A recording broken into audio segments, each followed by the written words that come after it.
শখের জিনিস কেনার জন্য ৪৫,০০০ টাকায় ৪ মাসের নিষ্পাপ শিশুকে বিক্রি করলেন মা।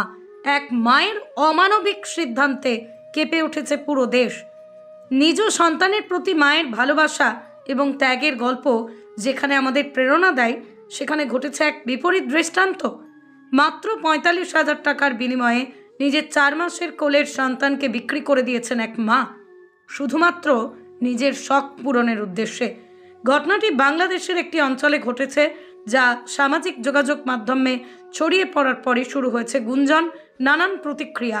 সকলেই বিস্মিত এবং ক্ষুব্ধ। কিভাবে একজন মা এমন অমানবিক সিদ্ধান্ত নিতে পারেন?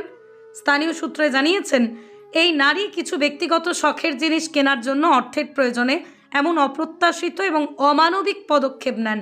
এই ঘটনা শুধু এক শিশুর অধিকার হরণের নয়, বরং সমাজের নৈতিক অবক্ষয় এবং মূল্যবোধের প্রশ্নও নিয়ে এসেছে। ইতিমধ্যে প্রশাসন ও সংশ্লিষ্ট সমাজসেবামূলক সংস্থাগুলো ঘটনার তদন্ত শুরু করেছে। শিশুটিকে উদ্ধারের চেষ্টা চলছে বলেই জানিয়েছেন কর্মকর্তারা। বিশেষজ্ঞরা বলছেন, এই ধরনের ঘটনা প্রতিরোধ হওয়া দরকার।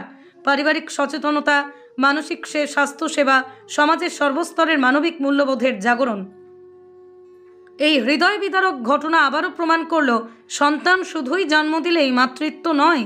মাতৃত্ব এক মহান দায়িত্ব, যা ভালোবাসা, ত্যাগ আর মানবিকতার উপর প্রতিষ্ঠিত।